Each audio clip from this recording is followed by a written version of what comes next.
नमस्कार, जय माता दी, वंदे मातरम। एम कोचिंग के डिजिटल प्लेटफॉर्म में आप सबका स्वागत है।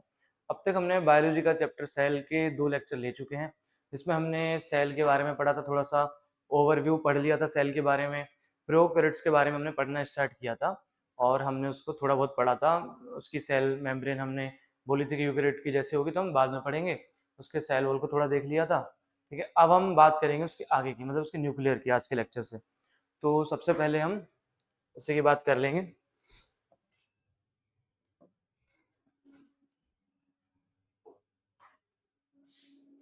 तो सबसे पहले हम बात करेंगे न्यूक्लियस रीजन की।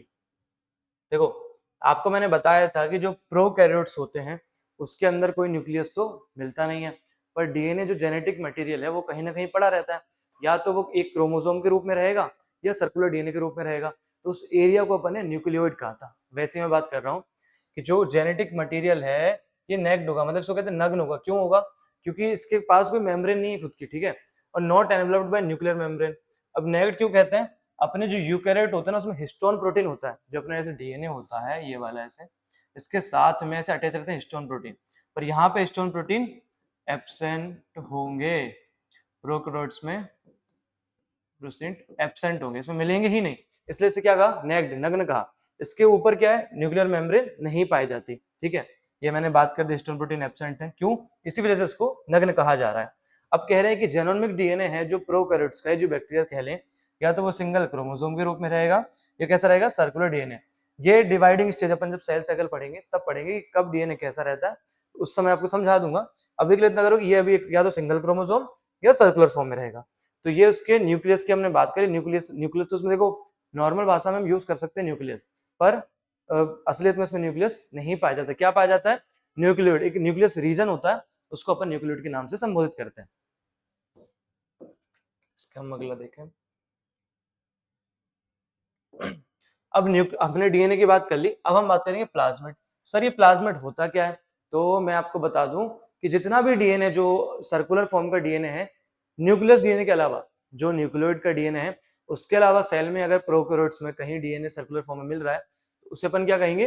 प्लाज्मिड। मतलब क्या कहा? Small circular DNA outside the genomic DNA, मतलब वर्ताकार शेप का जो डीएनए जेनोमिक डीएनए मतलब न्यूक्लियस के डीएनए के अलावा होगा, उसे हम क्या कहेंगे? प्लाज्मिड। अब हम बात कर लें ये क्या दिक्कत है इस प्लाज्मिड। ये सेल है, जैसे आप इधर देख पा रहे होंगे, ये देखो ये बैक्टीरियल डीएनए है यहाँ पे, और यहाँ ये प्लाज्मिड डीएनए। देखो तब ये क्या करते हैं, जैसे अपन को बुखार हो जाता है ना, कभी कभार बुखार हो जाता है तो किसी बैक्टीरियल इन्फेक्शन की वजह से हुआ है मानो, अपने से मान के चलते, तो हम लोग क्या मिलती है? एंटीबायोटिक। अब 2 दिन तुमने किसी पर्सन को एंटीबायोटिक दे दी, ठीक है, अब क्या होगा अगर उसका बुखार सही हो गया, ठीक है, तो वो क्या करता है? एंटीबायोटिक को छोड़ देता है ना। अब मानो अगर वो बैक्टीरियल होगा, अगर उसने 2 दिन में वापस एंटीबायोटिक छोड़ दिए तो बुखार वापस आने वाला है, क्योंकि बैक्टीरिया की साइकिल अभी पूरी नहीं हुई है। तो क्या करेंगे आप? अब वापस से वही अगर सेम एंटीबायोटिक अपन चला देंगे ना, तो उस पर्सन पे अब काम ही नहीं करेगी। 2 दिन की एंटीबायोटिक दी, 3 दिन का गैप हो गया, और फिर उसके बाद एंटीबायोटिक वापस दी तो उस पर काम नहीं करेगी। क्यों नहीं काम करती? क्योंकि बैक्टीरिया ने उस एंटीबायोटिक के लिए रेजिस्टेंट उत्पन्न कर लिया है, प्रतिरोध उत्पन्न कर लिया है, उस पर वो वाली एंटीबायोटिक यानी दवाई काम ही नहीं करेगी। फिर क्या करते हैं अपन? पूछते हैं पेशेंट से, क्या तुमने गैप दिया था क्या? अगर गैप दिया था तो हम फिर दूसरी एंटीबायोटिक उसके लिए चालू कर देते हैं।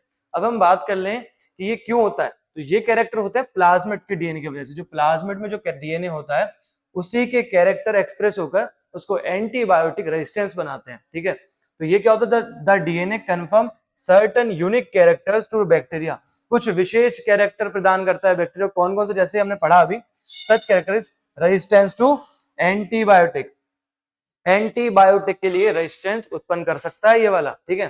फिर हम बात कर लें कि अभी डीएनए कहाँ यूज होता है। अब मैं आपको बता दूं, पहले जब हमें जैसे डायबिटीज होती है किसी को तो इंसुलिन के इंजेक्शन लगते थे, तो इंसुलिन के जो इंजेक्शन है वो निकाले जाते थे, जो अपना पिग होता है, सुअर होता है, सुअर के पेनक्रियास से निकाले जाते थे। पहले सुअर को मारना पड़ता था, पेनक्रियास निकालेंगे, उसमें से इंसुलिन निकाल एक्सट्रैक्ट करेंगे, फिर उसका इंजेक्शन लगाएंगे किसी को। तो कितना टाइम वेस्ट प्रोसेस था, बहुत लंबा टाइम लगा करता था। और कभी कभार तो क्या होता है, इंसुलिन मैच ही नहीं करता, क्योंकि वो पिग है, वो जानवर है और हम ह्यूमन है, तो मैच नहीं करता। तो हमने एक चीज करी, क्या करी? हमने ई कोलाई का प्लाज्मिड लिया। डीएनए इसलिए नहीं लेते न्यूक्लियर वाला क्योंकि उसमें थोड़े से कॉम्प्लेक्स होता है, क्योंकि बहुत बड़ा डीएनए होता है और ये तो छोटा होता है। और आपको बताऊंगा अगर बायोटाइप में कि भाई क्यों इसको ही क्यों लेते हैं। तो हमने प्लाज्मिड को लिया और ई कोलाई का, मानो इसके ये पार्ट काट के इधर हमने ह्यूमन के सेल से निकाला इंसुलिन का जीन। हमारे ह्यूमन के सेल में कोई ना कोई सा जीन तो होगा जो इंसुलिन बनाता होगा, तो वही जीन हमने निकाला किसी एक सेल से और ई कोलाई के किसके ई कोलाई के प्लाज्मिड में यहां लगा दिया। अब क्या होगा, ई कोलाई क्या उत्पन्न करने लग जाएगा, इंसुलिन। कौन सा वाला, जो जैसा इंसुलिन ह्यूमंस बनाते हैं वैसा ही ई कोलाई बनाने लग जाएगा। तो हमारे लिए हो गया ना काम। तो ये क्या होता है, plasmid DNA is most used biotechnology में प्लाज्मिड का बहुत ज्यादा उपयोग होता है। हम बैक्टीरियल डीएनए जो जेनोमिक डीएनए है उसको यूज ना करके प्लाज्मिड को डीएनए को सबसे ज्यादा यूज करा जाता है। ठीक है, अब ये बायोटेक जितनी आपको आसान लगे उतनी होती नहीं है।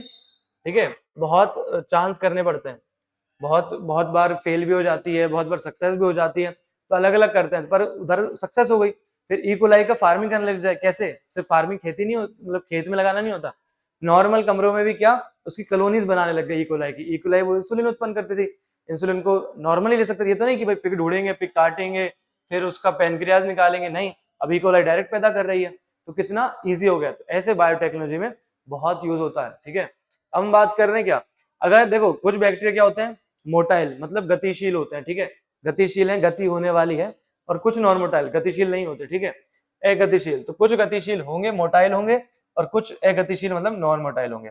अगर हम बात कर लें कोई बैक्टीरिया या प्रोकैरियोट्स अगर गतिशील है मोटाइल है तो उसके पास पक्का थिन पतला यानी है ना फिलामेंटस मतलब तंतुवत रचनाओं से भरी हुई एक्सटेंशन है एक, उसको क्या नाम देते हैं हम लोग, फ्लैजला। देखो ये आपको दिख रहे होंगे फ्लैजला। अब फ्लैजला हर प्रोकैरियोट में अलग अलग हो सकता है, एक हो सकता है, दो हो सकता है, मल्टी हो सकते हैं, तो ये हम बात कर रहे हैं फ्लैजला की। ठीक है, तो फ्लैजला की बात करें, अगर देखो एक तो बात है कि हर बैक्टीरिया मोटाइल हो नहीं सकता, अगर होगा तो उसके पास फ्लैजला जरूर होगा। अब फ्लैजला जो होता है, जैसे ये सेल की हम बात करें ये, तो ये इसके ऊपर क्या होती है, फिर उसके ऊपर सेल वॉल होती है ऐसे, क्या ये सेल वॉल होती है। फिर जो फ्लैजला वो कहां से निकलता है, फ्लैजला ऐसे निकलता है, किसमें से निकलता दिख रहा है आपको, प्लाज्मा मेम्ब्रेन से। कहां से, ये फ्लैजला निकलता तो प्लाज्मा मेम्ब्रेन से, पर जब इसको ऊपर से देखते हैं, जब इसको ऊपर से देखते हैं तो कैसा लगता है, ये फ्लैजला ऐसा लगता है सेल वॉल से निकला हुआ है। इसलिए लिखा है कि flagella originate from plasma membrane. कहां से निकलता है, प्लाज्मा मेम्ब्रेन की एक्सटेंडिंग है, but appear to emerge from cell wall, पर लगता है जैसे वो सेल वॉल से निकला है। तो आपसे क्वेश्चन आ सकता है कि कहां से ओरिजिनेट होता है, तो आंसर जाएगा प्लाज्मा मेम्ब्रेन, सेल वॉल नहीं जाएगा।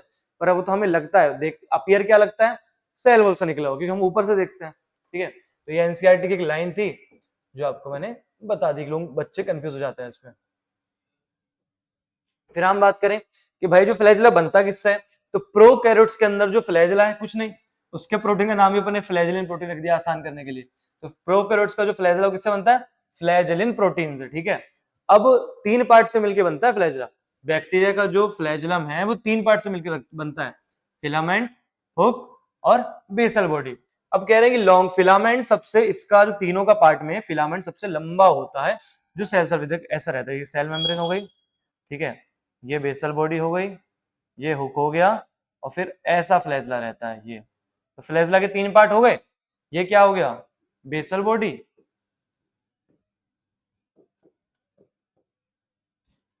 नॉर्मल डायग्राम समझने के लिए ये हो गया हुक, और ये हो गया फिलामेंट। तो ये तीन पार्ट देखो, बेसल बॉडी, हुक और फिलामेंट। सबसे लंबा कौन सा है, फिलामेंट, तो यही मैंने अभी बताया है।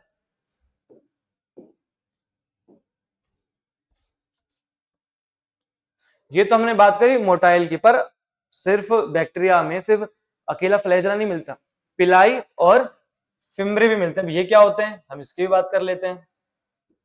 सबसे पहले मतलब किसकी बात करते हैं, अब ये जो पिलाई और फिम्ब्री है ये दोनों ही मोटिलिटी से मतलब गति से कोई रिलेशन नहीं है इनका, मतलब गति कराने से इनका कोई रिलेशन नहीं है। गति कौन कराता है, गति अगर शील है कोई बैक्टीरिया तो कौन कराएगा, फ्लैजला ही कराएगा। अब वो अलग चीज है कि फ्लैजला एक है, दो है या बहुत सारे हैं। ठीक है, गति कराने का काम किसका है, सिर्फ फ्लैजला का।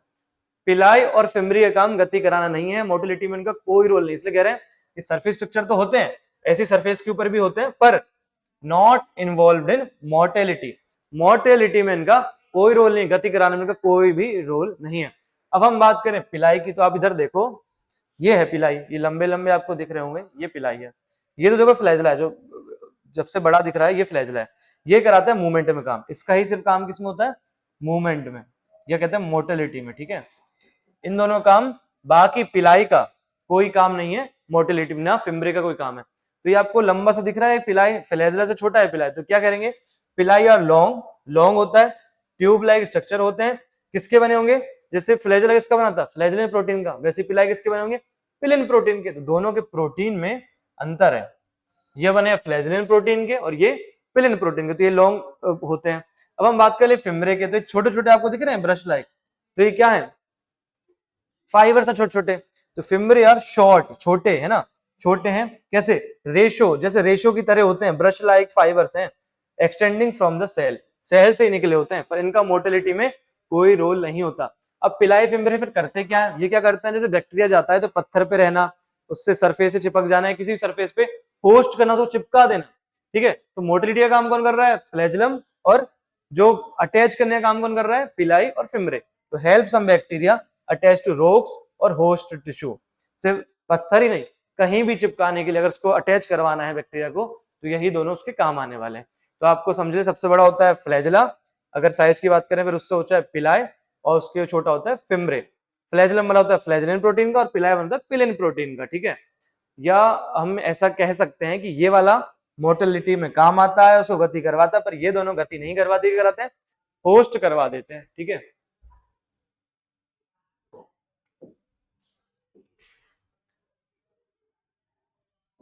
अब हमने बात करी थी राइबोसोम की, तो राइबोसोम की खुद की झिल्ली, खुद की मेम्ब्रेन नहीं पाई जाती।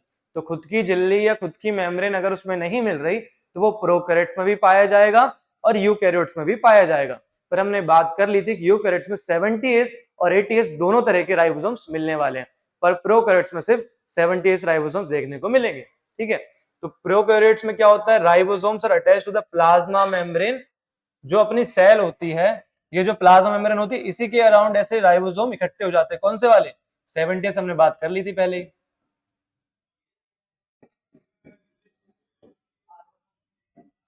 ठीक है। फिर कहते हैं बैक्टीरिया हैव 70S राइजोम। अब जो ये इधर मैथमेटिक्स मत लगाना, ठीक है, कि भाई 50 और 30, 70S जिसको हम राइबोसोम कह रहे हैं, वो दो यूनिट से मिलकर बना है। ये 50S है, ये छोटा पार्ट है इसका, और ये 30S। अब ये क्या, साइंटिस्ट ने नाम दे दिया इन पार्ट के, तो इस दो पार्ट से मिलकर बना, तो इन पूरे दो पार्ट को मिलाकर ये अपन क्या कहते हैं? 70S तरह के राइबोसोम है, ठीक है। स्ट्रक्चर में डिफरेंस होगा ना, तभी तो अपन कह पाएंगे कि वो राइबोसोम का स्ट्रक्चर क्या है। तो हम जब बात करें bacteria have 70S ribosome made up of 50S और 30, 50 और 30 मिलाकर 80 होते हैं, ठीक है। पर यहाँ मैथमेटिक्स हमें लगानी नहीं है, ये बायोलॉजी है, ठीक है। फिर राइबोसोम, हमने कल बताया था कि ribosome site of protein synthesis है। सबसे अच्छा जो प्रोटीन बना रहे हैं वो राइबोसोम ही तो बनाते हैं। आगे चलकर जब डीएनए से एमआरएनए बन जाएगा और एमआरएनए से जब प्रोटीन बनेगा, तो राइबोसोम्स ही उसको बनाने वाले हैं। और यहां तक कि हमने बताया था कि एंडोप्लाज्मिक रेटिकुलम दो तरह का होता है, रफ एंडोप्लाज्मिक रेटिकुलम और SER स्मूथ एंडोप्लाज्मिक रेटिकुलम। अब जो रफ एंडोप्लाज्मिक रेटिकुलम है वो खुरदरा होता क्यों है? क्योंकि उसमें राइबोसोम प्रेजेंट होते हैं। अब राइबोसोम का काम क्या है? प्रोटीन बनाना। तो ये RER क्या बनाता है? प्रोटीन बनाता है। और यहाँ पे स्मूथ एंडोप्लाज्मिक रेटिकुलम बनाता है हमारे लिए फैट। पर ये अभी इनमेच्योर फैट्स या प्रोटीन्स कहलाते हैं। ये बाद में जाता है गोल्गी कॉम्प्लेक्स के पास, जो इसे मैच्योर करता है। अभी हम बात करेंगे जब यूकैरियोट्स अभी आगे आएगा, ठीक है। अब जो आप मैंने अभी बताया कि क्या कहते हैं कि डीएनए से एमआरएनए बनता है और एमआरएनए से प्रोटीन, तो बनता कैसे है, ठीक है। तो इतना आप लिख लो पहले। फिर जैसे ये है, क्या लिखा है? Multiple ribosome bound to mRNA. जो एमआरएनए है इस पे क्या है? बहुत सारे राइबोसोम अटैच हो जाएंगे ऐसे आके, ठीक है। बहुत सारे राइबोसोम इस पे आके अटैच हो जाएंगे, तो क्या इसको क्या कहेंगे अपन? पॉलीराइबोसोम। पॉली मतलब तो बहुत सारे, तो पॉलीराइबोसोम, ठीक है। या हमको कहते हैं पॉलीसोम, जो आपको मैंने कहा। और ये क्या बनाएंगे? यही तो आगे चल के प्रोटीन बनाने वाले हैं, ठीक है। राइबोसोम इन पॉलीसोम ट्रांसलेट एमआरएनए, यही बताया मैंने कि जो राइबोसोम है, जो पॉलीसोम के अंदर जो राइबोसोम मिल रहे हैं, यही तो एमआरएनए को किसमें, एमआरएनए से क्या बना देंगे? प्रोटीन, ठीक है। तो हमने ये राइबोसोम के बारे में पढ़ लिया।